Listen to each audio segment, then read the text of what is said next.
तो तुम्हारी जो हमारी परंपराएं हैं हाथ जोड़ने वाली, वो दुनिया समझ रही है ना, हाथ मिलाने वाली परंपरा हमारी नहीं है। हमारे यहाँ किसी को छुआ नहीं जाता, हमारे यहाँ स्त्रियों से हाथ नहीं मिलाया जाता, हमारे यहाँ स्त्रियों को देवी मानकर प्रणाम किया जाता है। हाँ, हमारे यहाँ पहले से नारियों का इतना आदर रहा है कि किसी नारी को आप छू नहीं सकते, और हाथ मिलाने में छूना पड़ता था, और हमारे यहाँ छूने की इजाजत नहीं है। मतलब कितना साइंस था, और आज तुम लोग समझते नहीं हो साइंस को। चलो एक गहरी बात मैं आज आपको करता हूं, कभी तुमने विचार नहीं किया होगा, इस गहराई तक पहुंचे नहीं होंगे।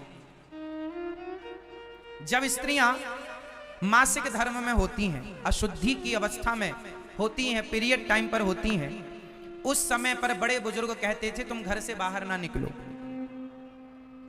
बताओ क्यों नहीं निकलने की इजाजत थी? इसका साइंटिफिक रीजन क्या था? बता सको तो बताओ।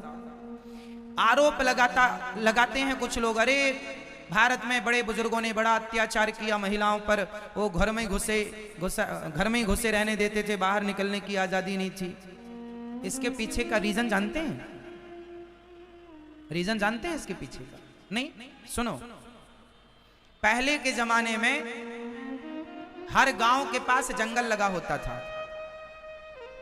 पहले के जमाने में हर शहर हर गांव के पास क्या होता था?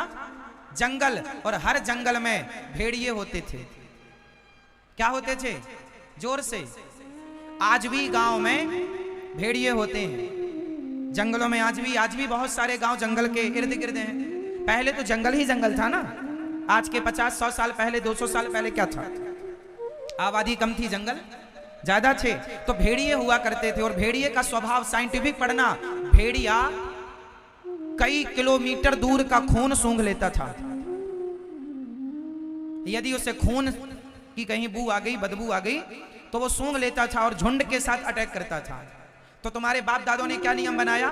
पीरियड के टाइम, मासिक धर्म के टाइम तुम्हें घर से नहीं निकलना, क्योंकि तुम मंदिर भी जाओगी, मंदिर के बहाने घर से निकलोगी, तुम बाहर इस बहाने उस बहाने से घर में निकलोगी, तो हो सकता है कोई भेड़िया तुम पर अटैक कर ले, क्योंकि तुम्हारे शरीर से रक्त निकल रहा है, खून निकल रहा है, तो कहीं भेड़िया अटैक ना कर दे। उस जमाने के अकॉर्डिंग, उस जमाने के हिसाब से तुम्हारी सुरक्षा के लिए तुम्हारे बड़े बुजुर्गों ने ये नियम बनाया था, जिसे तुमने बाद में नाम दे दिया बड़ों ने बड़ा अत्याचार किया। नहीं, अत्याचार नहीं था, तुम्हारी सुरक्षा थी।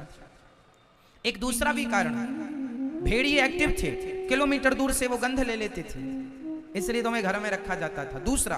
दूसरा रीजन था कि आज की तरह स्त्रियों को, आज जब किसी स्त्री को पीरियड का टाइम होता है, तो वो आज के युग में आजकल बहुत सुरक्षाएं हो चुकी हैं कि आप किस प्रकार से अपने शरीर को सेव रख पाते हैं।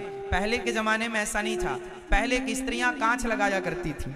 जिस तरह से आप धोती पहनती हो ना, इस तरह से धोती पहले नहीं पहनी जाती थी। साड़ी जो पहनावा आज का है, ये पहनावा पहले नहीं थे। आज के 100 साल पहले स्त्रियां साड़ी को कांच लगाकर पहनती थी।